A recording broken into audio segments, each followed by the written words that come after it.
Et alors, pour donc l'équipe du Nord, on avait vu hier donc l'axe, on avait vu le contraire reste utilisateur. Et donc alors, ok, pour utilisateur, donc j'aimerais que vous partagez une fois votre écran. Et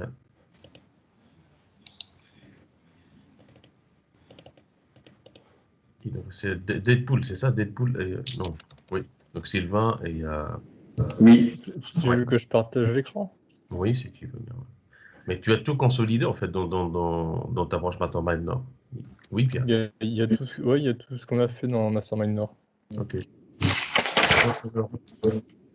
Moi, je vais faire un check-out et alors on regarde à partir de mon écran. Je pense que ce serait plus simple. Je donne le contrôle à la personne en question là. Donc alors, et je vais faire comme ça. Mastermind Nord. Qui est en synchronisation avec la branche distante. Et alors, je vais sur Mastermind Nord. Mounir, tu n'étais pas dans le bon truc, c'était le bac. Le quoi tu dis? Ah, Dans le grid cracking, tu vois. ah oui. C'est Ah oui. Ouais. juste à côté, HTML, voilà. Tu as raison, tu as raison, tu as raison. Tu as raison, donc alors, ouais, merci. Donc open. Donc alors, je vais chercher.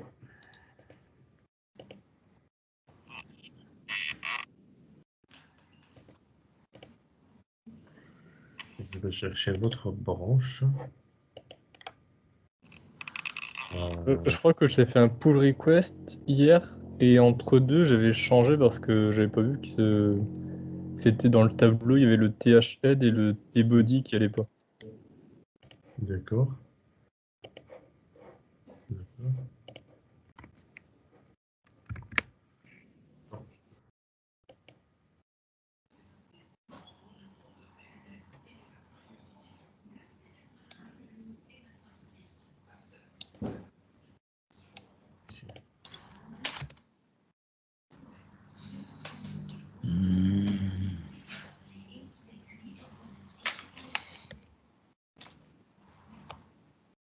Donc alors, vous avez fait un pull request.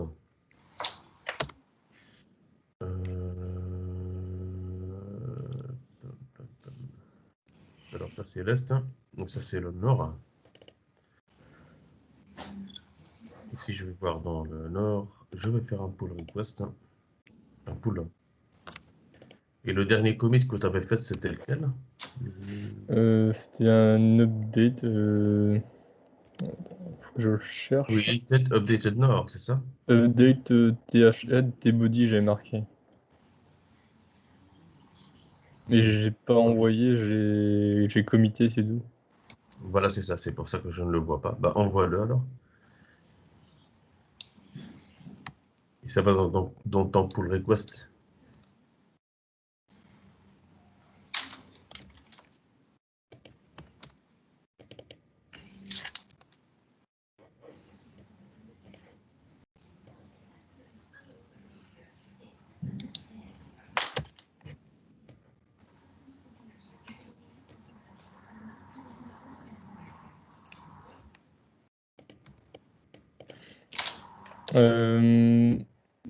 Ah oui, ils me disent, ouais, c'est pour ça que j'ai pas fait en avis, c'est parce qu'ils me disent qu'il y a déjà un pull request. Oui, donc tu vas faire un push tout simplement. Mais le push, je pense pas que j'ai. Attends. Regarde si tu as quelque chose à pusher.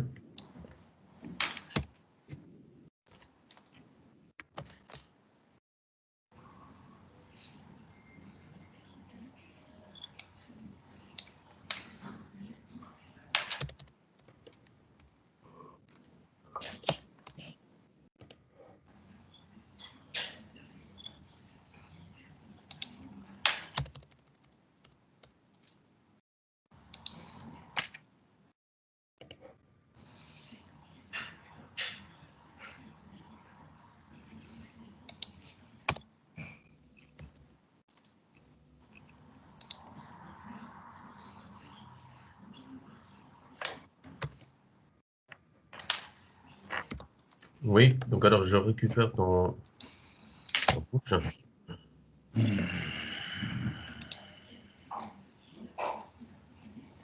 Ok, et donc là, vous voyez bien, donc update, donc TLTVD list. Je suis dans cette branche. Hein. Je vais ouvrir alors ce que j'ai ici, là. Alors je récupère le projet. Puis passe.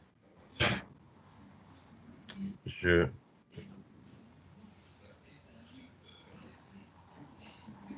que je fais en fait, parce que parfois je me retrouve avec 4 VS Code ouverts. J'ouvre. Bah, il faut 4 écrans. Donc 4 instances en fait, 4 instances différentes. Donc là par exemple, j'ai celui-là, j'ai celui-là. Et qu'est-ce que je fais? J'utilise une extension qui me permet d'attribuer une couleur à chaque instance. Donc là par exemple, pour celle-là, pour mes stagiaires, donc c'est qu'on est en train de corriger, je choisirais une couleur par exemple verte.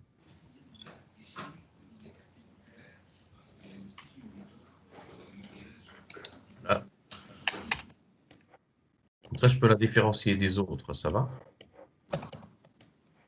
Et c'est sympa. En tout cas, ça m'aide au niveau productivité.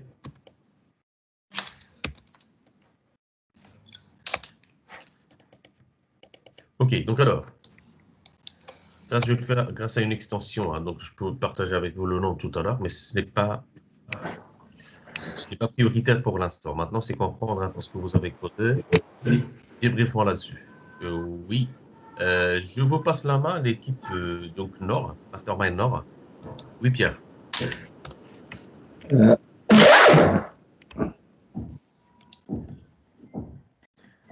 Oui, Pierre, tu prends la main et puis tu dispatches un peu. Donc, alors, tu introduis la personne qui va présenter la partie utilisateur. Vas-y. Vous faites abstraction de, voilà, de qui a fait quoi, comment. L'utilisateur, il veut voir simplement le livrable final. H-Blift.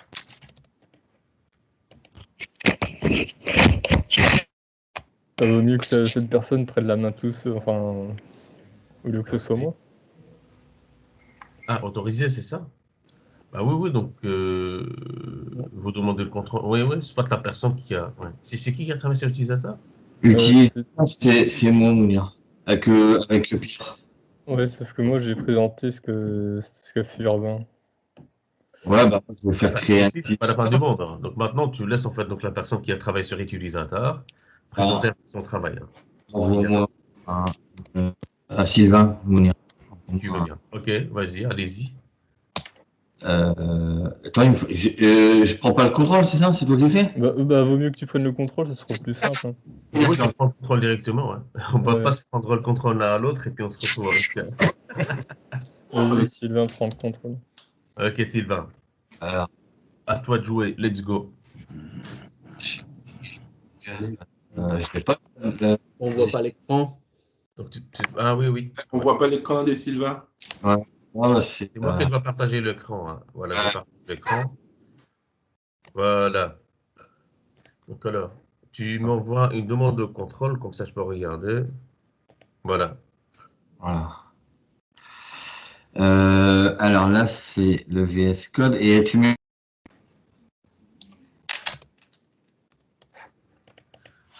Ok, donc ça, la partie utilisateur. Donc, tu commences par la création, c'est ça? Création de l'utilisateur, ouais. Ok, vas-y. Mais ce que j'aurais aimé, c'est que tu puisses me mettre aussi en parallèle ce que tu m'avais demandé, grosso modo. D'accord.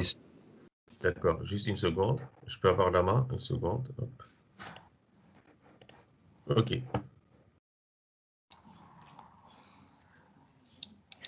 Donc alors. C'est à la fin, je crois. C'est le dernier slide. Ouais. Créer, c'est juste au-dessus. Juste au-dessus. Voilà. Ah. Je vais juste agrandir un peu. 1, 2, 3, 4, 3. Il doit manquer des trucs sur la droite. Je crois qu'il y a 9.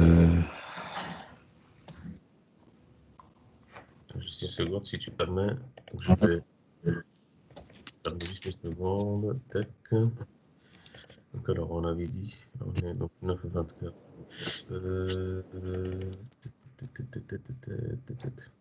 Ok. Ok. Yep.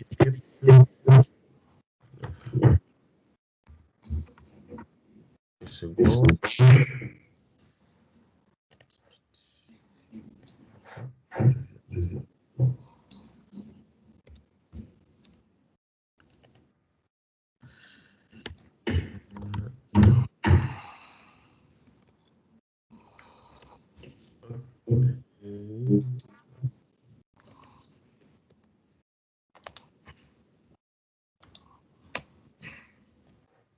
Attends une seconde.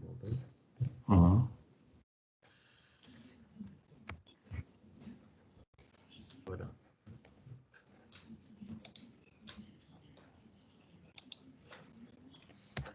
Et je passe la main. Tu peux pas les mettre sur le, tu sais, chaque partie là, pour que je Ah puisse. oui, à côté, c'est ça. D'accord. Ouais, voilà. Si on peut,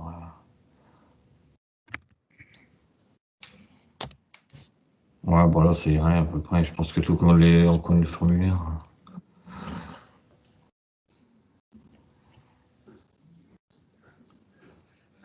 Ouais.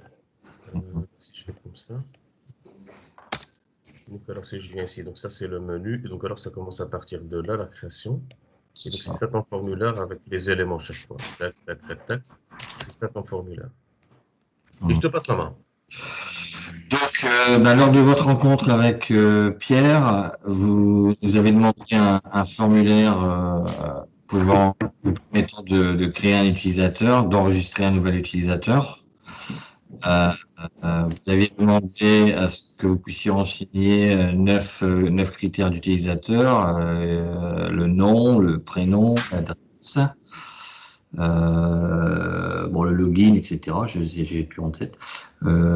Et vous vouliez une touche enregistrée à la fin de ce formulaire. Ouais. Donc, pour réaliser ça, ce qu'on a fait, on a tout d'abord créé un titre en H3 pour la taille du titre, création d'un utilisateur. Ensuite, on a créé la méthode post action pour créer nos labels, la forme du moins, dans laquelle on a créé nos labels qui correspondent à ce que vous vouliez indiquer à l'internaute, c'est-à-dire le nom, le prénom, l'adresse, etc. Ensuite, vous vouliez des cases où il puisse saisir donc ce qui était demandé, à savoir le nom, le prénom, l'adresse, etc. Ce qu'on a fait. Dans la partie adresse, vous nous avez demandé à ce qu'on puisse intégrer dans les cases un rappel de la demande, à savoir rue, localité, ville, pays.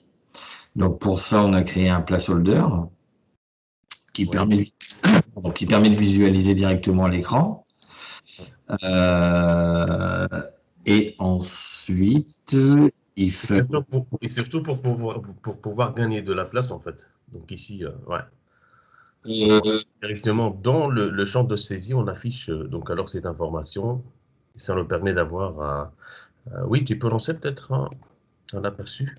Voilà. Où est-ce qu'il... Moi, je vais lancer.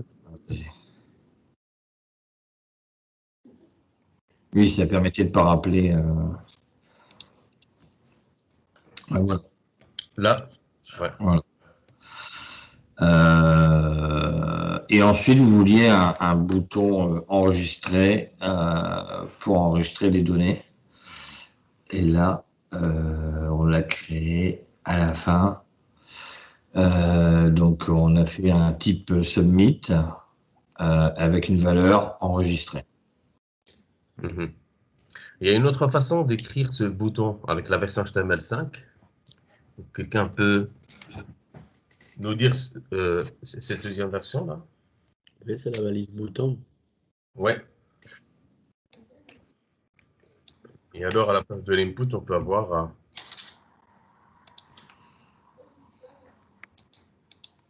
Bouton. le bouton ici, ouais. Bouton, ouais.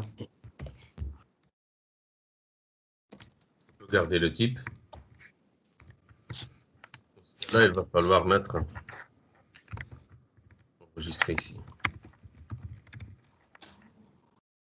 En fait, le choix il se définit comment là, si on met bouton ou input?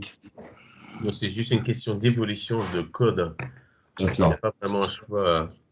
Maintenant, bien sûr, vous avez plus de chances de trouver cette écriture que de trouver l'autre, hein, parce que et si vous utilisez un bouton générique, donc alors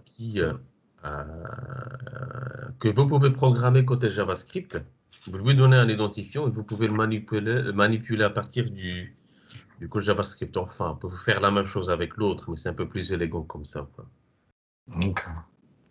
Ok, d'accord. Donc pour la liste, vite fait, bien fait. Donc la liste, si je reprends, tac, tac, tac. Ah oui, attends une seconde, je vais prendre le contrôle. Donc pourquoi ça. Donc, alors si je fais comme ça, la liste des utilisateurs, et si je diminue la taille, Ouais, ça, ouais, voilà. je vais sur la liste des utilisateurs, je vais directement sur le code en question, qui commence à partir de là. Non, ouais. Attends, hein, qui commence à partir de là. Ouais. Ok, donc alors, la liste des utilisateurs, vas-y. Donc, concernant le formulaire de la liste des utilisateurs, vous vouliez pouvoir, c'était supprimer, je crois, modifier ou supprimer vos utilisateurs enregistrés. Vous vouliez que ça se présente sous la forme d'un tableau avec nom, prénom, email, téléphone et l'action pour modifier, supprimer. Donc, on a réalisé en titre liste des utilisateurs avec des balises H2. Ensuite, pour créer votre tableau, on a mis une balise table. Ensuite, une balise Fed qui est un ensemble de lignes définies en tête de tableau, nom, prénom, email, etc. Qu'on a ensuite mis dans une balise TR et des balises TH. Ouais. En tête de cellule. Hein, quand vous êtes en TH, vous êtes en tête de cellule. Donc ça pour réaliser nom, prénom, email, téléphone et action. Ensuite... En fait, juste un petit mot par rapport à ça. Parce qu'en fait, on va voir aujourd'hui un peu le CSS. Hein. Le fait de bien structurer son code HTML va nous permettre de bien cibler les éléments. Parce qu'en fait, donc le TH, on peut l'attaquer directement. On peut faire ça tout à l'heure. Hein. Comme ça, vous voyez un petit peu le confort quand vous structurez votre page ainsi. Il suffit juste dans un fichier CSS, donc cibler le TH. Et tous les TH de votre page, vont avoir le même style. Comme ça, vous avez une charte graphique harmonieuse. Et voilà. Oui. Vas-y, Sylvain. Donc ça pour la partie en tête de cellule. Ensuite, on a les lignes intégrées. Juste un petit mot pour le call span. Comment? Le call span. Le call span, c'est pour créer les boutons d'action modifier et supprimer. C'est pas pour créer, mais c'est pour supprimer, fusionner en fait ici deux colonnes. Oui, fusionner, ouais, excuse-moi. C'est ça. Parce qu'on doit en fait, on aimerait alors avoir un seul head action qui chapeaute les deux colonnes en même temps. Donc alors, à la place d'avoir action deux fois sur chaque colonne, on peut alors avoir action une seule fois. Alors, en chapeautant les deux colonnes, et si vous avez trois actions, il suffit juste de mettre 3. Là, vous aurez... oui, là, vous aurez...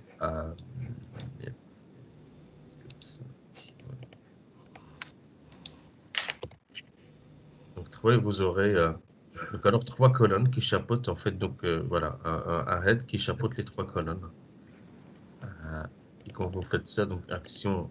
Là, lui, il va afficher les cellules. Une fois qu'il va arriver à... Donc, alors, lui, il va compter, donc, 1, 2, 3, 4. Donc, 1, 2, 3, 4.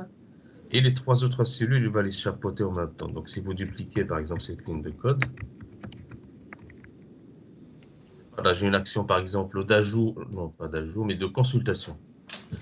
Consultation, consultation. Regardez le confort avec le front au somme. Front au somme. Front au somme. Je tape view. Œil, icône. Hop. Je cherche. Je trouve alors l'image. Je copie le code. Je vais là. Je remplace sous bout de code son nom de classe par celui-là. Je suis dans le bon ou pas?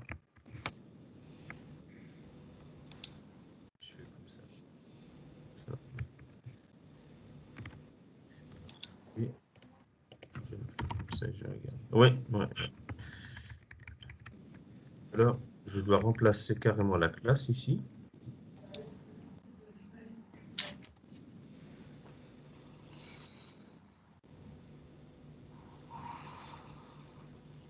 La classe est ça. Moi, je remplace le trash par œil.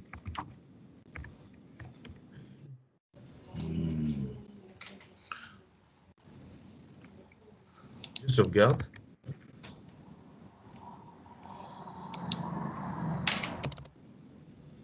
Et voici la petite œil. Alors, on peut faire la même chose avec les autres. Celui-là. On est un petit peu 5. Et voici la petite œil cliquable où je peux associer un lien de consultation. Donc, un lien de consultation, vous les développeurs Volstack, ce qui se passe dans vos têtes, en fait, vous pensez à la méthode get by ID. Oui, vous voyez là. Là, on est en train de consolider ce que vous avez appris jusqu'à maintenant. Votre objectif, c'est boucler la boucle et faire le tour. Donc alors, vous voyez comme je peux rendre un peu donc mes actions back-end, les rendre plus visuelles avec des éléments et des frameworks. Ça m'a pris grand maximum, ça m'a pris plus ou moins une trentaine de secondes pour avoir ce visuel. En plus, il est responsif.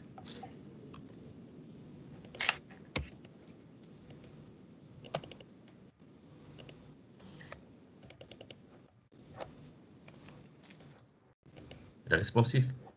Comment responsif? Il est vectoriel en fait. Qu'est-ce que ça veut dire vectoriel? Si je prends par exemple un dessin. un dessin, mais qui se redimensionne en fait. Donc si je prends par exemple cette image, comme ça je vous explique un petit peu donc le truc. Hop. Œil. Je vais le sauvegarder en tant que PNG. Hop. Je vais sur mon code ici.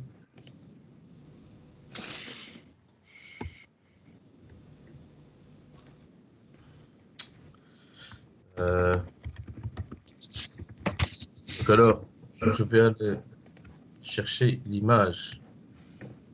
Donc dans mon code ici, et à la place d'utiliser par exemple cette technique, j'utiliserai plutôt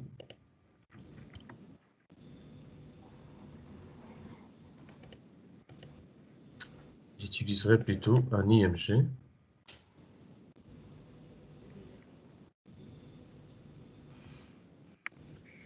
J'irai chercher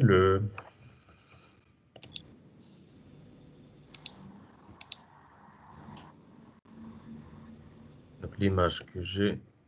Je vais la mettre directement dans le C. Existe déjà. Bureau. Oui.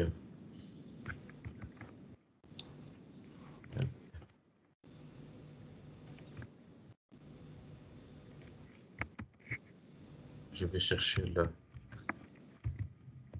Donc l'image. Parce que c'est vectoriel, j'espère.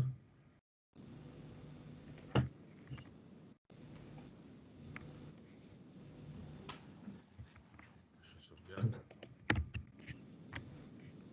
rafraîchir la page.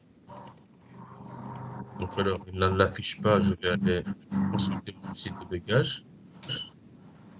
Qu'est-ce qu'il me dit?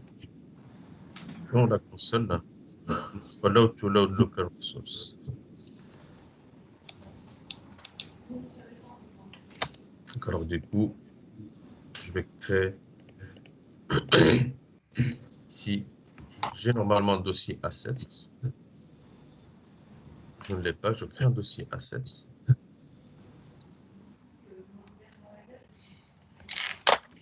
Dans ce dossier, je crée un dossier IMG. Dans ce dossier, je vais déplacer mon image dans ce dossier, comme vous le voyez ici. Je vais dans mon code. Je vais taper Asset.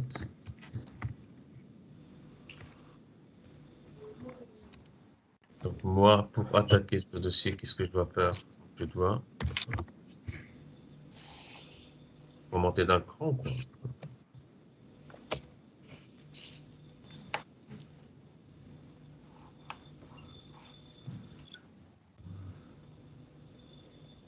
Slash IMG slash IMG. Ah. Et pourquoi il ne me le trouve pas? Est-ce que je peux faire comme ça? Non. Un chemin complet depuis le C, non? Depuis le C, ben, normalement, à partir de la racine, normalement, je suis censé voir. Ouais, mais justement, il faut que tu remontes. Ah oui, oui, remonter d'un cran. Ah ouais? Remonter d'un cran. Ouais. Donc, utilisateur. Ensuite, donc alors, je suis remonté d'un cran, donc utilisateur. Je suis censé avoir ici, mais t'as pas besoin d'aller dans l'utilisateur. Là, ce que tu as fait, c'est que tu remontes d'un cran et tu retournes dans le même dossier. réveillé. Voilà, et voilà. Voilà.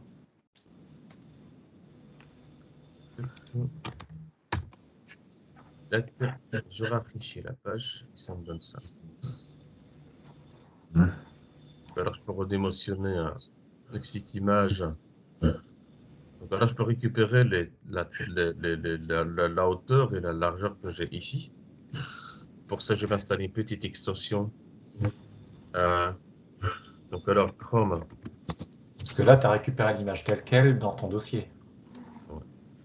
Soit alors je peux la redémotionner avec un outil, voilà. Soit alors je joue le jeu et je vous montre comment vous avez la possibilité de trouver pas mal d'outils sur Chrome.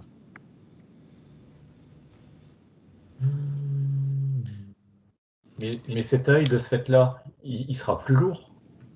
Hein? L'œil en question que tu as récupéré dans ton dossier en tant qu'image et que tu vas redimensionner avec une extension est plus lourd qu'un vectoriel que tu récupères sur Bootstrap ou ailleurs. Non? Oui. Ouais, forcément. Ouais. Donc ce n'est pas vraiment trop problématique car sa taille en fait est la trace très petite. Mais c'est vrai que on favorise plutôt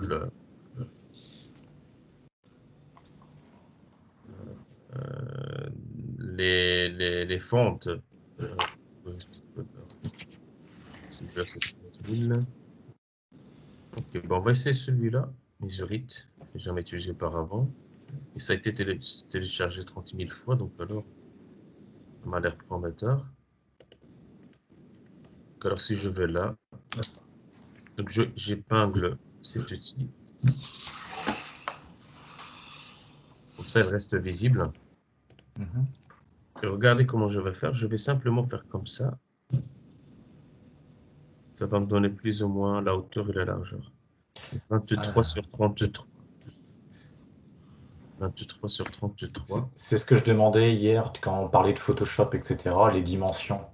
Donc Ouais. c'est des PX et c'est 23 par 33, donc après il faut avoir ça en tête. C'est ça. Ouais. Parce que le Photoshop est tellement spécifique que ça, tu peux le déterminer par toi-même. Et tu regardes un peu avec la charte graphique, parce qu'il y a des clients qui vont te fournir carrément le prototype, parce qu'ils ont un designer. Et toi, tu vas devoir faire le travail de l'intégrateur, parce qu'il y a un métier. L'intégrateur, lui, il va intégrer des éléments visuels dans l'application du client. Donc alors, moi, je regarde en fait ici. Donc l'image respecte le dimensionnement, mais là, j'ai toujours un problème. Donc alors, qu'est-ce que je vais faire? Donc F12, n'oubliez pas le F12, ça va? F12. Tu peux le mettre Gladys sur la page Facebook. Inspecter. Je regarde ce qui se passe. Donc mon image respecte bien ce dimensionnement. Par contre, c'est mon bouton qui pose problème. Vous voyez là, quand je me déplace d'un élément à l'autre, vous voyez la cellule? C'est le bouton qui doit faire cette taille-là, c'est pas l'image. C'est ça, parce que le bouton, comme vous le voyez, regardez là, bouton 4932. Ce que je peux faire moi ici, c'est aller sur bouton. Donc si je fais comme ça, est-ce que ça va résoudre mon problème? Je vais faire ça ici. Ouais, éventuellement, tu peux le faire aux deux, ouais. Voilà. Ouais. Alors ça donne rien, je dois rafraîchir. Ça donne quoi? Alors je regarde. Toujours pas bien. Et même pas mon bouton qui pose problème. C'est plutôt la cellule là. Et alors dans cette cellule, ici on va rentrer dans des choses un peu CSS qu'on ne va pas faire. Je vais juste vous montrer, donc si je fixe le padding, 0 pixel, le margin, 0 pixel. Ça ne change rien par rapport à cette cellule. Parce que là, ici, si je vais voir ici, mon bouton. C'est parce que tu forces l'image à que ce soit 33 sur 23. C'est pour ça. Celle-là. Cette image, elle est. Non, il est où le. Ah, c'est celle-là. Il est 23 sur 33, celle-là. Donc l'image, en fait, elle a la bonne taille. Mais sauf que quand je vais sur le bouton n'a pas les bonnes dimensions. Est-ce que le bouton a des attributs with high? Je ne sais pas. On va voir sur Internet. HTML5. Regardez. HTML5. Donc, bouton width high. Et je regarde. Je ne suis pas censé avoir toute la connaissance du monde dans ma tête. Par contre, je suis censé savoir trouver l'information. Pas l'information même. Pas forcément ce que vous apprenez en fonction des obstacles et des problèmes que vous rencontrez. Lui, il pose la question là. Il y a un qui lui répond en disant que, ok, tu peux faire comme ça. 64 votes. Ou bien tu peux appliquer un style en local. Donc si j'applique le style localement sur ce bouton, hop, je vais mettre style. Et là, moi ici, donc alors hide de point, voilà, ce sont des propriétés. Donc alors ça va faire comme ça, hop, with it. Tac. Ne vous prenez pas la tête avec ça, on regardera ça tout à l'heure, ça va. Donc d'ailleurs, je dois arrêter.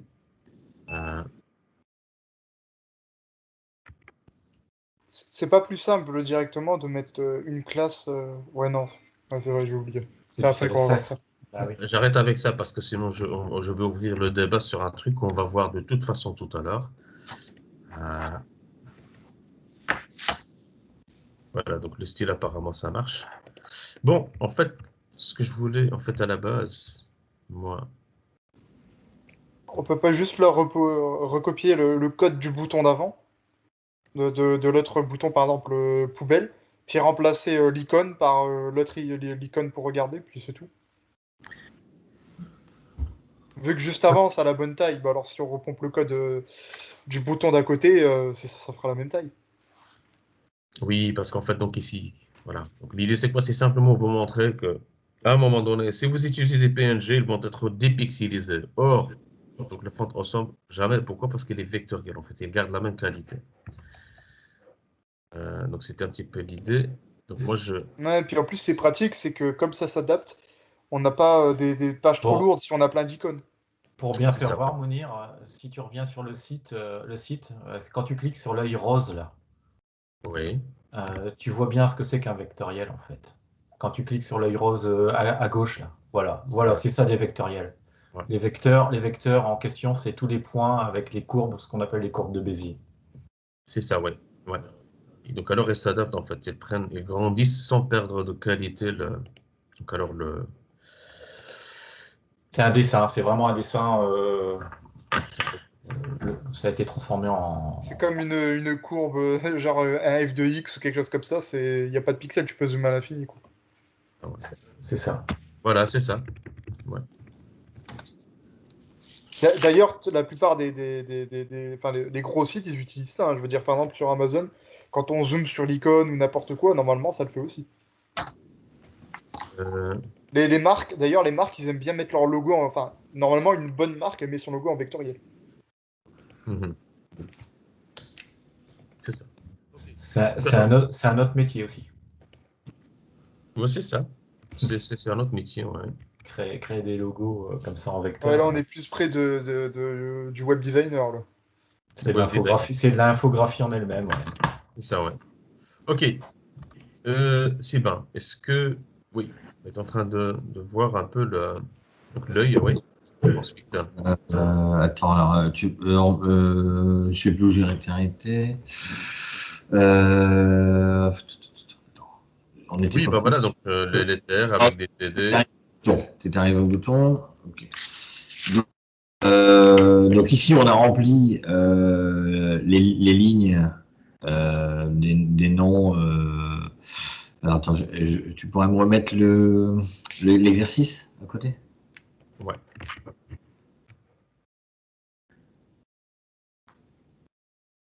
Voilà. Ouais, en moitié, comme ça, je vais faire avec. Ah oui, oui, d'accord.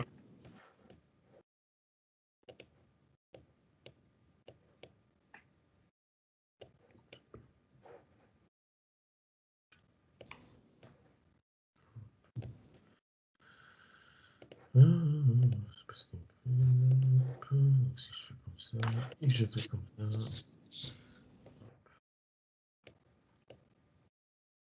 Oui. Voilà. Donc, hop. Ah merde, je vais remarquer. Voilà. Donc ici, on a créé des TD pour les enregistrements dans les cellules.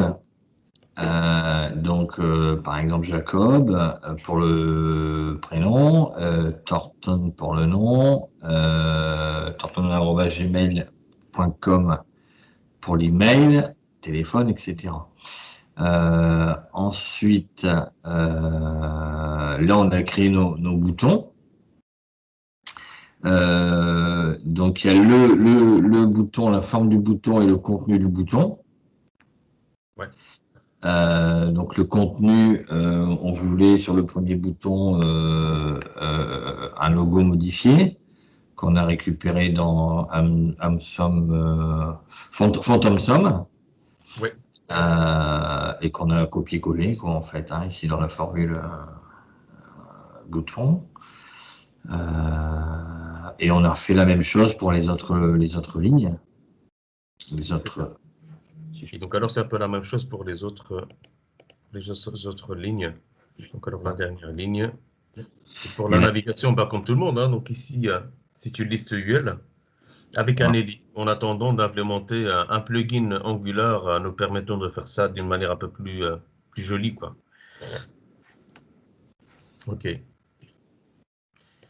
Ok. Ok. Ok. Donc alors, oui, donc je vais maintenant sur l'énoncé, là, ici. Donc, je regarde. Ensuite, c'est tout, hein, donc dans votre équipe. Oui. Nous, on avait 4 trucs, là, utilisateurs. Après, il y a Morgan et Taxi. Je crois qu'il est passé hier. On a présenté contrat et taxe hier et là, utilisateur, c'est tout. Enfin, on a Non. tout fait. Ok, donc alors il y a le input qui est devenu bouton, donc alors je stash. Liste utilisateur, donc le 2, 3, ça c'était des modifications, j'écrase. Et juste pour la démonstration, à cette image, bah, j'écrase, hein, discard. Je n'ai pas besoin de le prendre. Donc alors, euh, input, bon, tout bouton, tout simplement. Donc discard, ce que j'ai en local, je suis dans le nord, je push. Et donc alors, je suis dans la branche donc nord, donc développe, et tout synchronisé. Donc alors je merge nord into développe. Non, je merge développe into nord.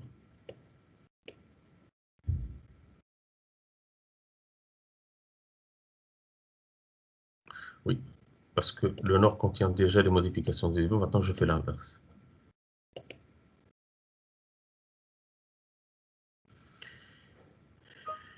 Push. Ok, donc la deuxième équipe. Attends, je vais juste faire un petit test. Donc, je vais sur la branche développe.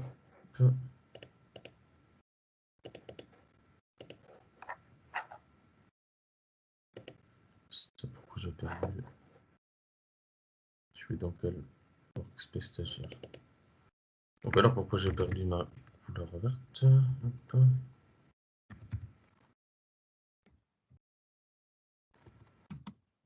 Voilà le green.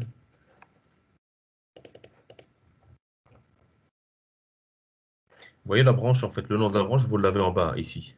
D'accord? Ça, c'est bien, ça, bonne info, merci. Ouais, comme ça, vous savez où vous êtes et vous ne vous trompez pas. Ok, donc alors, tac. Donc passons au groupe suivant. Donc alors, Est. Donc le nord, l'Est et le sud. On fait le tour comme ça. Donc l'Est, voilà, type paiement, dépense, type dépense. Ok. Amir et Denis. Je vous passe la main? Ouais, alors Amir, je pense que là, il est parti à sa session de coaching au D'accord. là. D'accord, Denis. Attends, je vais faire un petit check-out. Juste code. Peu importe, comme ça je garde cette couleur. Push. Donc alors ça c'est la branche développe. Ensuite vous c'est Est. Et donc alors Est je vais faire un pull modification. Je switch vers cette branche. Et donc alors dans votre présentation vous avez alors donc dépenses, type paiement présenté. Donc alors je vais directement vers donc alors liste des dépenses et créer une dépense. Donc si je fais comme ça, je mets ça de côté.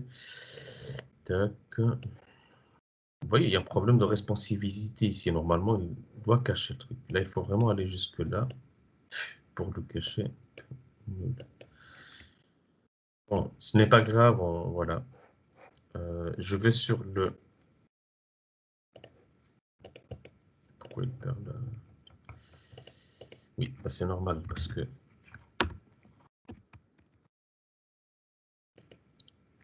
Je sauvegarde. Donc, je ferme le tout et je vais sur dépenses.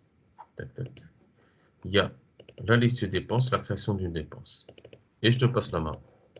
Yes. Je t'envoie une demande. Oui, j'accepte. Et à toi de jouer. Alors, je suis là. Alors, je suis désolé, j'ai une petite latence, donc j'espère que ça va bien se passer. Donc, tout d'abord, la liste de toutes les dépenses. Donc, ah oui, je peux pas scroller par contre. Si tu peux scroller un petit peu du menu. Vas-y, je te passe la main. Essaye maintenant. Ah non, quand je scrolle, ça fait rien du tout. D'accord. Donc, du coup, on a une... Je te présente la liste d'abord. Ah, la liste, ouais, la liste, pardon, ouais. Voilà. Donc, voici. Donc, du coup, au niveau du code, j'ai créé une section que j'appelle liste dépenses, histoire de séparer de la navigation. Ouais. Donc, on a un petit header avec le titre, la liste des dépenses, et le lien pour ajouter. Donc, si on veut rajouter un petit texte ou quelque chose, on pourra. Ensuite, on a les données, donc avec une div qui englobe le tableau. Ouais. Donc, avec un tableau avec le header et les lignes et les colonnes de données. Donc là, c'est des exemples créés en dur, donc avec à chaque fois un bouton pour modifier et un bouton pour supprimer, donc ils ne sont pas fonctionnels pour l'instant, forcément. Ouais. Si tu peux scroller un petit peu, s'il te plaît. Ouais. Du coup, ensuite, on a une petite div pour la pagination. Donc là, c'est pareil, c'est en dur, donc Previews Next. Et il y a juste un truc, j'étais pas sûr, où je préfère demander, c'est par rapport aux besoins au design, à quel point c'est pertinent de ce que tu disais tout à l'heure, en fait, genre de faire un T-body et un T-head. Oui. Oui, donc en fait, ici. Parce que tout à l'heure, tu disais c'est- que en fait, tu peux utiliser TH et tes TH, ils vont tous être pareils. Oui, l'idée c'est quoi? C'est gagner en flexibilité. C'est-à-dire que si dans mon tableau, j'ai 4 tableaux par exemple, et dans cette page, j'aimerais cibler les headers des colonnes de ces tableaux, eh bien, je peux les cibler simplement à partir de ma feuille de style en mettant TH, vous voyez, quand vous allez voir avec moi tout à l'heure, et en spécifiant les déclarations, donc les règles, clés valeurs, clés valeurs, clés valeurs. Donc alors, le fait d'utiliser des TH partout, dans vos tableaux, donc ça va vous permettre de cibler que les headers. Donc voilà, c'est une flexibilité. Et donc alors, voilà, tant qu'on y est, hein, si on travaille avec les tableaux, eh bien, bah, voilà. Ici, on peut utiliser des TH. Et vu que dans une structure d'un tableau, un TH est dans un T-head, bah, pourquoi ne pas mettre alors la ligne ici dans un T-head et les autres dans un T-body? Mais bon, ils ne sont pas obligatoires. Moi personnellement, voilà, je ne les mets pas, voilà, simplement parce que je ne les ai jamais utilisés. Et donc, alors, je sais comment les utiliser parce que quand on crée un nouveau site web, on achète un thème et c'est souvent, voilà, il y a une bonne partie qui est générée. Et alors, dans ce code généré, vous avez des TH et des T-body. Quand vous les voyez, vous devez savoir ce que c'est. Vous n'êtes pas obligé de les utiliser tout le temps, quoi. Parce que des fois, j'ai un peu peur de rajouter des balises qui servent entre guillemets à rien, enfin, donc je ne vais pas avoir l'utilité, et que ça surcharge le code, en fait. C'est ça. Bah, maintenant, c'est à ta propre appréciation, hein. Donc, l'idée, c'est comprendre à quoi ça sert ces balises. Et alors, tu ne vas pas les appliquer, les appliquer bêtement. Donc, alors, tu apportes ta réflexion personnelle sur donc, sur la manière dont le projet a été codé. Parce que souvent, vous allez faire de la maintenance. C'est-à-dire que vous n'allez pas reparcourir les 350 fichiers .html pour aller ajouter des TLD partout. Ouais. Si votre équipe n'utilise pas les TLD, vous ne les mettez pas. Si vous voyez un intérêt de les ajouter, vous sensibilisez les membres de votre équipe en fait sur l'importance d'utiliser ces TLD. Et alors, ben, ça va être décidé à un niveau plus haut, pas au niveau de chaque développeur ou quoi. Et donc alors voilà. Donc tout se discute. Et donc, du coup, ouais, si on le lance, ça donne ce qui était attendu. Donc voilà, avec le petit lien ajouté, Ça va, d'accord. les Ok. data et la pagination. Mounir, pour réagir sur ce que disait Denis, donc je suis d'accord je suis complètement d'accord à ce que tu dis. On s'adapte à la façon de faire de l'équipe, ça c'est logique.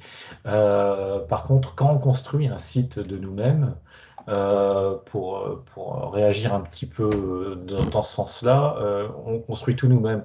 Bon, sachant on est junior, on tâtonne, on fait des trucs, ça marche pas, on rajoute un truc, on va chercher sur Bootstrap, on revient par-ci par-là. Effectivement, comme disait Denis, des moments, on a toujours un peu la crainte où on se dit, ben, j'avais mis ça au départ, mais ces balises-là, ils servent à rien. On peut nettoyer son code avec un petit utilitaire, quelque chose comme ça, qui permet de dire, bah, je sais pas, je dis n'importe quoi, mais qui met en surbrillance les balises qui servent pas à grand-chose, ou je sais pas. Il y a Oui, un ce qui va moyen se de voir passer en ça. fait à terme, ce qui va se passer à terme, c'est que, comme vous allez voir, euh, ce code, vous le faites à la main, mais ce qui va se passer, c'est que ces formes et puis ces composants, ces contrôles, en fait, ici, euh, donc la plupart, ils vont être surchargés, ils vont avoir des super pouvoirs. C'est-à-dire que vous avez besoin d'un tableau, vous n'allez pas taper tout ça. Vous allez taper table, je ne sais pas moi, donc avec une extension des propriétaires là. Donc vous passez quelques paramètres et puis le tableau va être généré en fonction de ce que vous avez paramétré. Donc alors, il y a, par exemple, à la place d'avoir 36 000 TR, TR, TR, vous allez voir un seul TR avec un système de boucle dans vos pages HTML. Et ce qui va se passer, c'est que ces lignes TR vont être générées en fonction du nombre d'enregistrements dans votre base de données. Donc alors, on va contrôler la génération du code HTML. Mais avant de faire ça, voilà, moi j'aimerais que vous le faites à la main, comme ça vous comprenez un peu comment ça marche. Et puis après, ben, on va donc utiliser la puissance d'Angular pour pouvoir générer tout ça. Maintenant, en ce qui concerne la standardisation de votre code, il y a pas mal d'extensions qui permettent de faire ça. Ici, par exemple, vous ne respectez pas, il suffit juste en fait donc de ne pas mettre ces tabulations là. Vous pouvez contrôler ça aussi. Si vous avez un truc comme celui-là, vous verrez un petit avertissement comme quoi cette tabulation n'est pas à sa place. N'est pas sa place. Ouais. Et ça aide en fait ça oblige tout le monde à respecter la mise en forme alors donc de votre code, Il y a pas mal de choses, même dans Eclipse en fait, il y a cette possibilité de désigner un développeur senior et lui il crée un plugin qui permet justement de faire ça. Et ça permet d'avoir un code homogène alors sans aucun problème. Ouais, propre. Ouais. Ouais. Ben voilà. Donc écoutez, moi je pense que vous avez compris un petit peu le truc. On va aller un peu plus vite, comme ça on clôture avant la pause pour passer à la suite. Et alors, voilà, on avait vu donc alors la liste, ensuite le formulaire, donc dépenses. Donc alors, pour la création d'une dépense, bah, c'est un peu toujours le même principe. Par contre, je peux toujours pas scroller si tu peux remonter un petit peu. Oui, voilà. Voilà, ouais. Donc, une section pour séparer de la navigation, une petite divider avec le titre, pardon. Ensuite, le formulaire, donc avec désignation, date de facturation, etc. pour les selects des exemples écrits en dur. Et tout en bas, du coup, une petite div avec la pagination. Et du coup, j'ai eu un peu le même doute que la question que je t'ai posée précédemment. À quel point c'est pertinent selon nos besoins, par exemple, de faire des diffs pour chaque label input Oui. Ouais. Et pour chaque select, etc. Parce que je ne savais pas si on allait customiser chaque ligne indépendamment ou pas. Donc, pour l'instant, j'ai laissé comme ça, toujours par souci de ne pas surcharger. Parce que quand on commence à mettre des diffs partout, des fois, on ne se retrouve plus. Oui, c'est ça. Donc encore la bonne question à poser. Donc alors, c'est le fait d'utiliser des divs. Donc alors ça n'a aucun problème. Maintenant, surcharger le code, donc ça dépend du niveau de la personnalisation que vous attendez en fait donc de ce code. Et donc alors, votre capacité de développer pour aujourd'hui et pour demain. Donc vous sachez par exemple que cette interface en fait peut, c'est un formulaire un peu riche.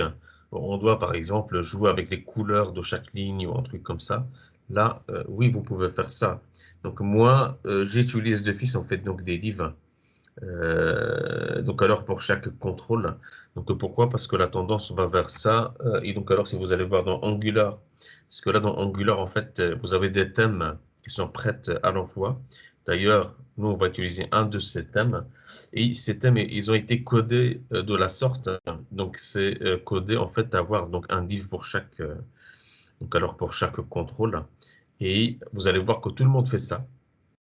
Il y a des sociétés propriétaires qui vendent des composants pour ne pas réinventer la roue. Vous achetez donc alors des licences et donc alors ils vont vous fournir le code source et donc leur code source en fait à 95% c'est chaque fois des divs du style je prends exemple et ça personnalise chaque ligne en fait, c'est ça. Vous voyez ça, par exemple devise, donc alors vous avez chaque fois des divs comme ça. Non, mais la question, c'est s'aligner par rapport à ce que fait la plupart des développeurs. Comme ça, vous ne serez pas dans votre coin avec votre manière de faire. Et comme ça, vous vous alignez par rapport à la communauté. Et moi, personnellement, ça ne me dérange pas donc alors de faire comme ça. parce que ça me permet d'avoir des leviers de contrôle. Il suffit juste de faire un truc comme celui-là. Hop. Et puis, je ne sais pas, moi, je peux taper date. Et donc, alors, place. Donc là, ça me permet d'avoir un contrôle total sur alors cette div via le CSS. Et donc, alors, on n'est pas dans l'économie des codes parce que ça ne coûte rien. On est on doit être à cheval sur le fait d'écrire un code optimisé, optimal. La quantité à la limite du code, ben voilà, quand je formate un peu ma page, ben je vois clairement qu'il s'agit bien d'une date facturation avec le type date. Et donc alors ici avec Angular, on va devoir ajouter des composants qui vont nous donner des super pouvoirs. Mais bon, on verra ça après. Donc alors, pour répondre à la question, oui, on peut utiliser des divs sans aucun problème. Ok, bah du coup, je rajouterai ça après. Donc Ouais. du coup, si on le lance... Ouais. Hop. Ouh, Donc, ça sinon, commence à- j'intégrerai ce que vous faites en fait dans le développe et pendant la pause, je vais alors standardiser une version que vous récupérez pour continuer la suite. Pas de souci. Ok. Donc, du coup, ça donne ça avec les selects, avec quelques exemples au pif. Ok. Et un Ok. bouton qui n'est pas fonctionnel pour l'instant. D'accord. Ok. Très bien. Ok. Donc alors, ensuite, donc alors type dépense. Type dépense. Type dépense, type dépense. Donc alors, je vais voir ici. Type dépense, c'est moi. Ouais. Liste. Et puis create. Hop, je te passe la main. Une seconde. Donc type dépense, ouais. Liste type dépense. Create. Ok, encore une fois, je vais scroller. Je vais voir dans liste type dépense. Et je te passe la main. Ok. Est-ce que où il y a l'image que je devais faire pour montrer comme ça, c'est plus parlant. Je retire ça. Allô? Ah oui, oui, oui. Tu m'entends? Oui, je t'entends. Ah, Oui. d'accord. L'image, l'image pour que mes collègues puissent voir où qu'est-ce que je devais faire. Donc alors, j'avais un grésillement, enfin, j'avais une micro-coupure, je pensais que c'est pour tout le monde ou pas. Mais là, je vois en fait, j'entends donc urbain qui. Attends, hein, donc urbain. Non, c'est ici. Attends. Euh, Oui, urbain. Donc tu disais, donc alors, liste dépenses. Et tu disais urbain, répète ta question. Non, c'est pas Romain, c'est Eric. Eric, pardon, excuse-moi. Je ne sais pas pourquoi j'ai du mal à comprendre en fait donc les deux. Tu disais Eric? Non, j'ai dit ça ici pour montrer Ah, l'image. pardon, excuse-moi. Je suis vraiment De désolé. l'aspect visuel des choses. Ouais, tout D'accord, à ça va. fait. Donc type dépense, hein. Voilà. Voilà, c'est Type dépense, là. liste et puis formulaire. C'est Vous relativement voyez. simple, hein, donc tu peux le Ouais, faire en 2 minutes. Je te mets la pression. Allez, ouais. Eric. Du coup, c'était le visuel que je devais faire. Ouais, je Et switch et là je voilà. suis sur la Après, liste. du coup, pour faire une liste, le mieux, c'est faire un tableau. Dans le tableau, bah, j'ai mis voilà, je ne sais pas Donc comment une petite. expliquer, Ouais, un ouais, table. ouais. Dans l'intérieur du table, j'ai créé des TH pour permettre de séparer par nom, description et l'action. Suite à ça, j'ai fait un TR Ouais. pour que chaque case puisse être remplie de manière indépendante. Et ici, j'ai fait, comme la case, la troisième case est action, il doit y avoir des boutons spécifiques pour pouvoir modifier et supprimer. Bah, du coup, on a ajouté des types de boutons. Pour l'instant, on n'a pas mis les types parce que pour l'instant, je vais laisser comme ça. Et on a mis les images pour que au niveau visuel soit plus agréable pour que la personne sache qu'est-ce qu'il faut faire en voyant tout de suite l'image. Voilà, tu peux, je descends, voilà, et après c'est pareil. Juste Ici, au niveau de la pagination, pour l'instant, c'est en dur. C'est juste ça nous permet d'avoir une maquette pour que le client puisse voir avant ou après et les nombres de pages qui sont disponibles dans notre site. Voilà, pour l'instant, c'est les squelettes en dur de la page, en gros. D'accord. Et après, et le visuel, est-ce que tu peux les lancer? Tu peux. Attends, c'est clé droit. Voilà. Et au niveau visuel, voilà, vous observez ça. Très bien. Donc, je me permets d'avancer un peu plus vite parce que là, je pense que je sens une certaine répétition. Ou ça Voilà, n'apporte tout à pas fait. grand-chose, hein. Donc, si je peux me permettre alors, donc pour tout ce qui est création, type dépense, hein, histoire de respecter, apprendre à respecter un petit peu les pauses, c'est vrai qu'on est on est le combien là? On est le 10. Hein. On a encore donc 2 semaines ensemble. Hein. Tac, tac, et 2 jours. Donc alors, ici, pour le formulaire, oui, donc c'est encore la même chose en fait. Je regarde en même temps le code hein, pour voir s'il y a des remarques, quoi que ce soit.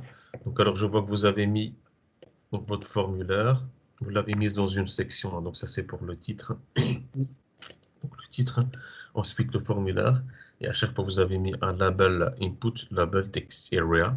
Ok, très bien, super. Tout le monde comprend tout cela? Ok. Gladys,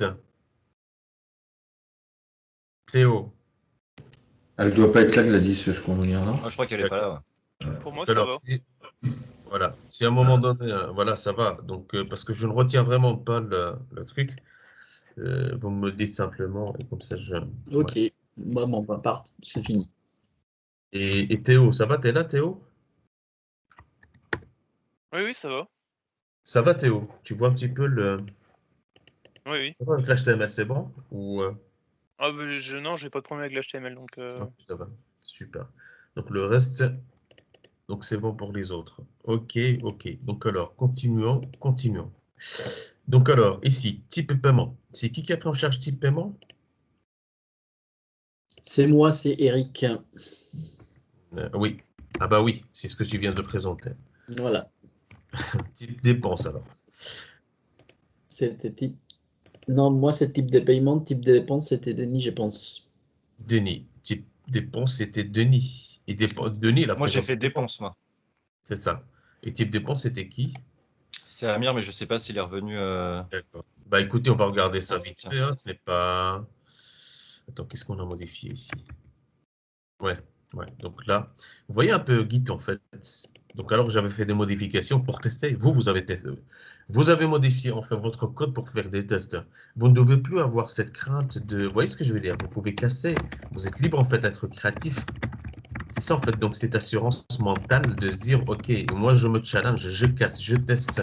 Je n'ai pas à me tracasser aux 20 développeurs qui vont récupérer mon code. Et donc alors je me fais taper sur les doigts. Ok, donc ici j'ai testé. Bon, je n'ai aucun souci. Je ne vois pas mon fichier ici. Pourquoi? Parce que je n'avais pas sauvegardé. Si je sauvegarde, hop, je vais le voir ici. Tac. Ok, je regarde avant et après. Voici ce que j'ai cassé. Hop. Ok, bah j'ai testé. J'aimerais revenir au point de restauration. C'est bon. Ça y est. Je suis safe, comme on dit. Voilà. Et donc alors, euh,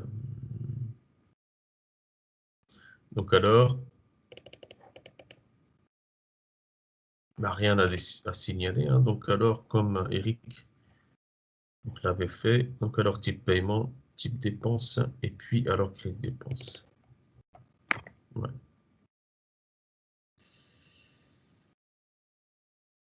Ok, pas de souci. Ok, donc alors, tac. Je vais sur Git. Bah, franchement, c'est top. Hein. Donc, si ça devient pour vous spontané et naturel de se dire oui, de jongler entre les branches, ça, c'est le rêve d'un recruteur, c'est avoir un ingénieur qui est à l'aise en fait avec Git et qui jongle avec Git comme s'il code. Hein. Comme s'il code. Voilà, je code ici. J'ai la facilité de passer d'une branche à l'autre ici. Je sais ce qui se passe derrière. j'ai cette capacité de visualiser le process, en fait, le fonctionnement, l'architecture de mon projet. Donc alors, vous étiez Est. Donc alors, Est, je ne sais pas si on avait mergé. Mais du coup, j'ai corrigé mon fichier HTML, j'ai mis une div par input et j'ai refait un pull request sur Mastermind S du coup. D'accord. Ok. Ok, et donc alors ça c'est quoi ce fichier? Donc ça c'est le... C'est quoi ça? Donc c'est code utilisateur. Et alors code utilisateur... Code utilisateur c'était qui encore? C'est le groupe Nord, je pense. Non, ouais. Attends. De toute Ouais, façon, je vais c'était récupérer leur version. utilisateur. Je vais récupérer leur version. Donc alors, ok, create utilisateur. Donc ici, j'ai le menu. Je vois que c'est un peu différent ici. Ensuite, donc j'ai mon... Ok, d'accord. Donc je regarde, je choisis celui-là. Save. Donc alors, je suis en train de merger Develop into Mastermind Est. Donc je commit. Et alors, Denis a effectué un push. Alors, parce que tu as déjà ton pull request. Et si je fais comme ça, il va me dire, mais la branche existe. Ah, ça va. Donc je viens de faire mon checkout de Denis. Donc alors de la branche Denis, est-ce que toi tu as fait ici, tu veux le merger dans la branche Est. Donc le pull request que tu avais fait, tu l'avais... Mais là, j'en ai refait un parce que je pense qu'Amir avait fermé celui d'avant. D'accord. Il n'y en avait Est-ce plus que en tu fait, l'as il est fait, parti plus. tu l'avais fait à partir de ta branche directement. C'est pour ça que j'ai et Denis ici. C'est ça? Ouais. Ok, bah je vais merger Denis into Est. Et si je switch vers cette branche avant de faire le push, j'irai voir ce que tu as fait comme modification alors. Et là, c'était dans, rappelle-moi, dépenses, ouais. Ouais, c'est dans création, ouais. J'ai juste mieux rajouter des diffs comme ça en fait. Ok, très bien. Donc là, je suis dans Est. Et dans Est, pour moi, c'est... Voilà, on l'a corrigé. Maintenant, je vais merger ça dans Develop. Merge Masters into Develop. Donc, je push. Je push. Ce qu'on est en train de faire maintenant, c'est un travail de plusieurs jours.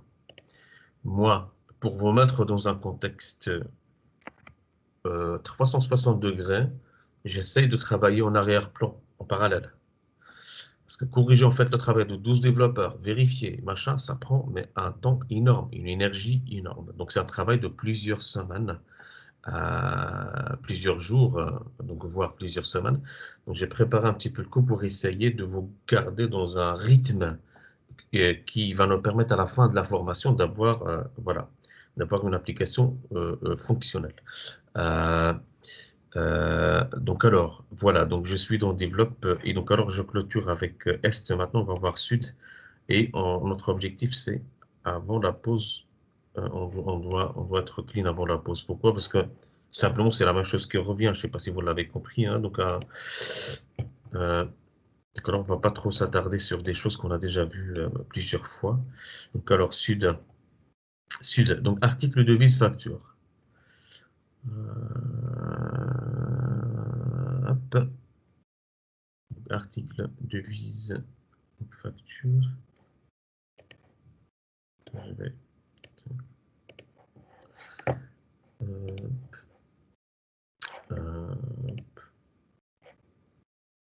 article devise facture.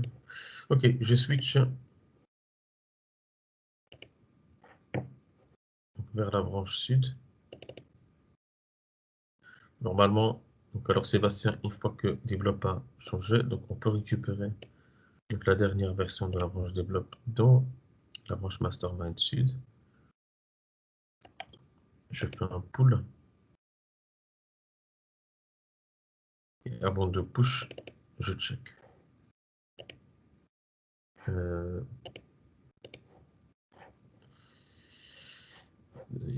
Yep.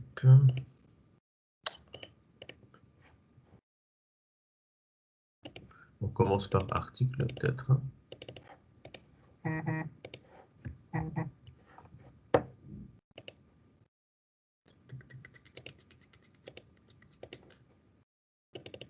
Bon, je ferme les autres pages.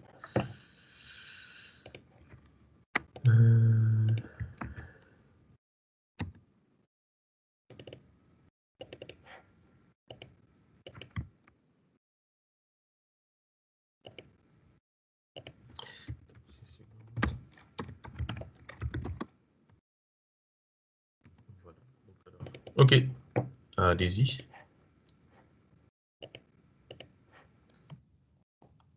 Donc c'est moi qui ai fait article. Hein.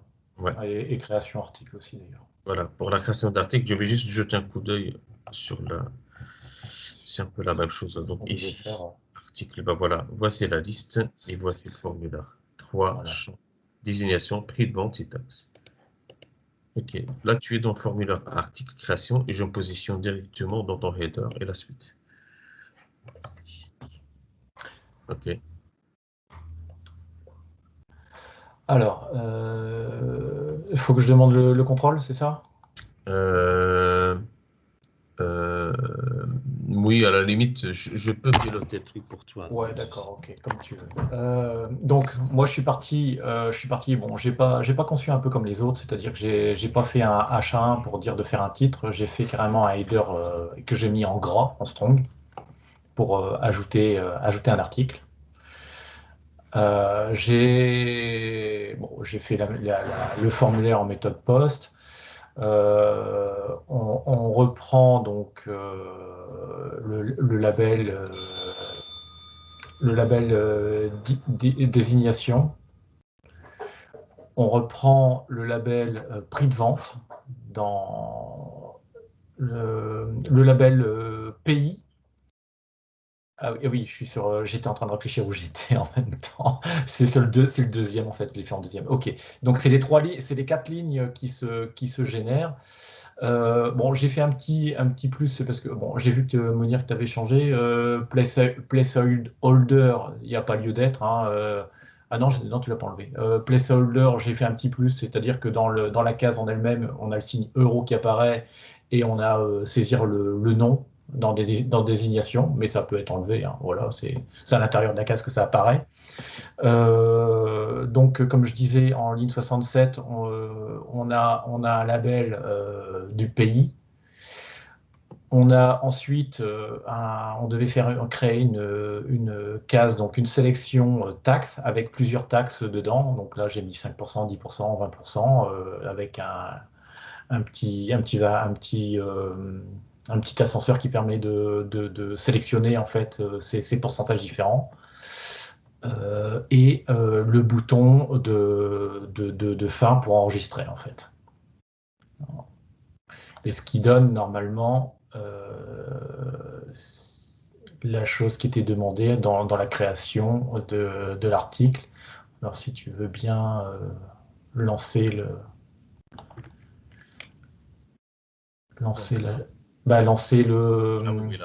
la page sur internet pour voir que ça rende bien voilà la chose. Ça c'est ce qu'on devait faire. Et voilà, donc on voit bien ajouter un article, désignation, donc comme je disais, j'ai rajouté une petite chose avec le placeholder, saisir le nom, donc ça c'était un petit plus. Dans prix de vente, alors je le vois pas, je sais pas si vous le voyez, mais normalement il y a le signe euro qui est dedans. Mis un espace. Ouais, j'ai mis plusieurs espaces, moi ça marchait bien, après visiblement, tu vois, j'ai mis beaucoup d'espace pour dire d'être au bout de la case, mais c'est peut-être une question de... Ouais. Voilà, donc voilà. Après, j'ai calibré ça comme ça, mais je sais pas s'il y a une méthode autre que de mettre Oui, on peut faire pour le mettre en bout de ligne en fait. Faut faire avec des. Avec du CSS, ça On marche peut bien. laisser ici, pas de souci. Mais bon, parce qu'on Ouais, n'est pas enfin dans la voilà, mise en forme, on va pas c'était perdre. On ouais, va se laisser aller tomber dans le piège et commencer à mettre des c'était un formats petit plus de ici. toute façon. Ouais. On est dans la Euh, structure, hein, ça va. Et donc, dans la structure de sélection, on peut regarder si on voit sur la page qu'on a bien les 5-10%, voilà, avec le petit truc, et puis le bouton enregistrer. Donc ça, Ok. c'était pour création La liste. article. Pour la liste. Donc, alors, tu as le bouton ajouter avec ton tableau. Donc, alors, les deux. Donc, ça, c'est le T-Head. Ensuite, Voilà, c'est ça. article 1. Oui, c'est bon. Écoute, J'ai créé un T-body c'est pas tout à fait comme les autres non plus. J'ai créé donc un T-head et un T-body pour le mettre dans le tableau. Et bon, après, on reconnaît les boutons. ok, on peut passer peut-être à la suite. Oui. Donc, alors, je vais voir une fois. Donc, alors, article. Il y avait quoi encore? Il y avait article. Alors, nous, on avait quoi? On avait donc article. Devise et puis facture. C'est ça, devise et Euh, facture. je vais voir une fois devise. Devise et facture. Ce qui m'intéresse, c'est facture en fait ici. Donc, devise, voilà, c'est un simple formulaire chaque fois label input. Je standardiserai tout ça pour la liste, rien de spécial. Donc alors pour la liste, on va créer une liste de devises, encore une fois avec les TED. Hein. Ensuite, ici vous pouvez être créatif. Hein. Donc il y a pas mal de donc alors il y a pas mal d'attributs que vous pouvez utiliser. Et moi je vous donne simplement les grandes lignes. Vous pouvez, donc oui, bien sûr, aller voir ce que ça fait chaque attribut, jouer un petit peu avec le code, et voilà. Donc alors ici, rien de spécial. Donc la première cellule euro, donc le symbole, et puis alors les deux actions. Donc alors ça c'est pour les devises. Ensuite, facture. Voilà, c'est facture qui m'intéresse, moi ici. Hop. Donc alors, et pour facture, on avait dit que donc la liste des factures. Donc alors facture. Non, tu ne trouveras pas, tu l'as pas mis, mais je l'ai rajouté en commentaire. D'accord. Ok. Ok. Donc alors facture n'existe pas ici. Non, regarde en dessous dans les commentaires. Oui. Oui, t'avais mis. Voilà, Ouais. j'ai rajouté. Voilà. Ok. Et je signalerai ça.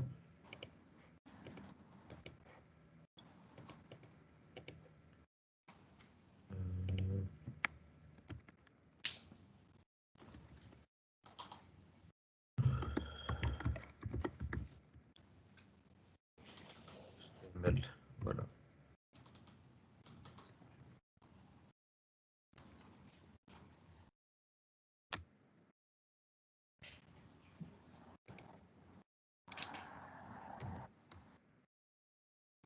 Ok. Oui, donc alors pour facture, donc c'est une simple liste. Voilà, c'est un tableau avec 6 colonnes. C'est ça. Et ensuite, avec le formulaire, le formulaire ici, donc ajouter une facture. La spécificité, c'est qu'on a une en-tête ici, et puis les détails d'une facture. Donc alors, je vais dans facture. Ok. Vas-y, c'est qui présente facture ici? C'est moi, c'est Maxime. Ok, vas-y Maxime. Bon, ben, comme je viens de te dire, donc je me suis collé sur l'exemple HTML, hein, ajouté, donc j'ai fait une encre href. Ensuite, il y a un tableau avec 6 colonnes et 2 lignes. Donc les TED, c'est le haut des colonnes. Ensuite, les Un TD, exemple voilà. Et avec puis les deux boutons. les deux boutons front awesome. Rien Ensuite, de spécial pour la non, liste. rien de, juste le code HTML pour faire les guillemets, là, les guillemets français. C'est ELAQO, point virgule. C'est ça, ouais. Voilà. Oui, ouais. Ça, Non, c'est c'est bon. tout. Et puis, pour créer une facture, c'était Théo. C'est pour éviter que ce soit interprétable par le renderer du navigateur. Parce que si vous Voilà. faites comme ça, Bon, ça fonctionne, mais bon, ça fait pas exactement le mais même. lui, il va l'interpréter comme une erreur, en fait. Parce que pour lui, ça a une signification particulière. Donc alors, solution, utiliser ce qui a été prévu pour ça. Donc, vous utilisez le code de ce symbole ici. Comme ça, le parseur et HTML ne va pas l'interpréter en tant que celui-là. Vous voyez? Il va l'interpréter en tant que caractère à afficher et pas à interpréter. D'accord? Voilà. Et puis, ben, Théo avait fait ajouter une facture. Donc, ben, je sais pas s'il est là. Théo, oui. Il doit Oui, être je suis là. Ouais. Donc alors pour l'ajout d'une facture Théo, donc alors ici, dans notre formulaire, on avait donc ces éléments-là, donc on fait une liste de clients, donc une liste de type de paiement, donc numéro de facture, donc la date, devise, taxe, et ensuite une liste d'articles. Et donc alors dans ton formulaire, donc tu avais mis quoi? Le label? Ok, très bien. J'ai mis plusieurs selects pour pour ce qu'on avait sélectionné. Donc selon les clients, les types de paiement, la devise et les taxes. Ouais. Donc j'en ai fait 4. J'ai mis un input type texte pour le numéro de facture. Comme j'ai pas le code sous les yeux, je me souviens plus du reste. J'ai mis un input type date pour la date de facturation. C'est la même chose. Et le numéro de la facture, ben voilà, c'est celui-là. Ouais. Je pense qu'on va développer un petit algorithme qui va nous permettre de générer chaque fois un numéro unique. Vous voyez? Parce que ça n'a pas de sens d'avoir deux factures ayant le même nom. D'accord? Allô? Vous m'entendez? Oui, oui. Ouais. Oui, on t'entend tous. Ouais, on est là. Vous voyez un petit peu ce que je veux dire là? Vous voyez un petit peu ce que je veux dire? Oui. Oui, oui. Au moment où on ajoute la facture, un numéro aléatoire, et normalement, il y a aussi une vérification. Enfin, je veux dire, qu'on réutilise pas un numéro de facture déjà utilisé. C'est autogénéré. On peut coder ça, en fait. Ce qui est bien, on peut coder ça et vérifier l'unicité de ce numéro de facture et que ce soit en fait séquentiel. Pour les comptables, c'est l'aurore si vous avez des factures qui n'ont pas des numéros séquentiels. Je l'ai vécu quand j'ai commencé l'entrepreneuriat et c'était une galère parce que j'ai décidé de lancer en fait donc deux boîtes. Je les ai lancées avec une année de différence et donc alors j'avais mes deux comptables qui comme ça vous le savez, hein, donc vous avez ce petit encre, voilà, se dire que les factures doivent être séquentielles pour ceux qui vont se lancer par après à leur propre compte, pourquoi pas. Elles doivent être séquentielles et ne pas avoir de trous. Et vous, développeurs, bah, profitez de votre métier, vous pouvez programmer ça pour vous, hein, que d'aller se faire, voilà. Et même lors de la création d'un site web pour un client, parce que il a peut-être travaillé aussi auparavant, donc faut qu'on arrive à pouvoir recalibrer, je dis n'importe quoi, mais s'il est à la facture 12 882, il faut commencer à la suivante, quoi. C'est ça. Et au début de chaque année, vous recommencez la numérotation. D'accord? J'ai eu la remarque il y a 3 jours. Ah ouais. Moi, j'ai oublié. Ce n'est pas que je ne savais pas, mais j'ai oublié.